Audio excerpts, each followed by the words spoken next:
The era of the megaphone is quietly hitting a wall, and Apple doesn't want to talk about it. For 3 straight years, we were told the same thing. The Mini is dead. Small phones don't sell. People want bigger displays. Compact devices are niche. But something strange is happening. Search interest for compact flagships is rising again. Resale prices for smaller iPhones are holding surprisingly strong. And outside Apple's ecosystem, brands are quietly building powerful pocket-sized phones that expose a very uncomfortable truth. Small was never the problem. Compromise was. While Apple doubled down on 6.7-inch and 6.9-inch slabs, Chinese manufacturers took a different route. Devices like the Vivo X200 Pro Mini launched with smaller displays but massive batteries, larger than some full-sized flagships. Others followed with compact triple-camera setups that don't feel like light versions. These aren't budget phones. They're premium hardware inside controlled, practical bodies. And they solved the one issue Apple still struggles with in small devices. Battery density. Silicon-carbon battery technology changed the math. More energy, less physical space. That means compact phones no longer need to sacrifice endurance. So now the real question isn't whether small phones can exist. It's whether Apple is willing to build one without holding it back. Let's get uncomfortable for a second.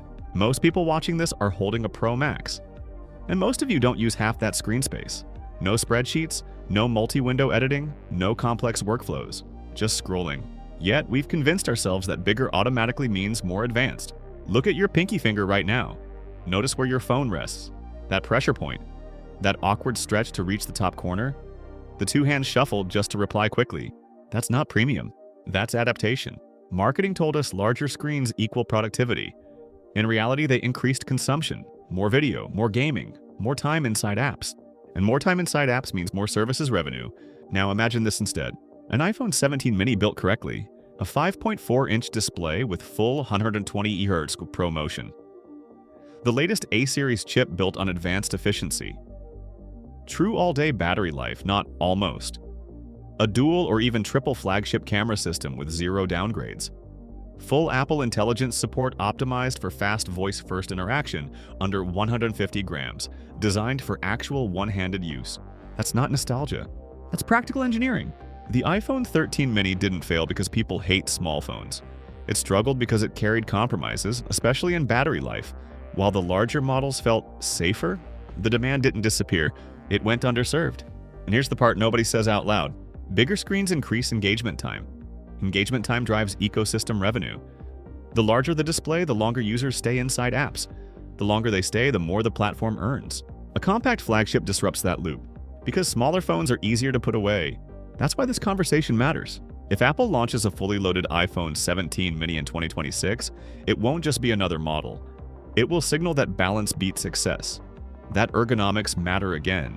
That innovation doesn't always mean inflating size year after year. But if it doesn't launch, then Apple isn't ignoring a product category.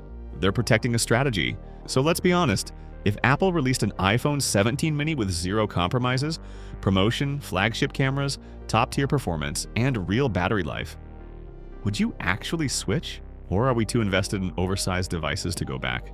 Comment below. Team Mini or Team Pro Max? Because the hardware war in 2026 won't be about who builds the biggest display. It'll be about who finally builds the smartest one. And I'll see you in the next video.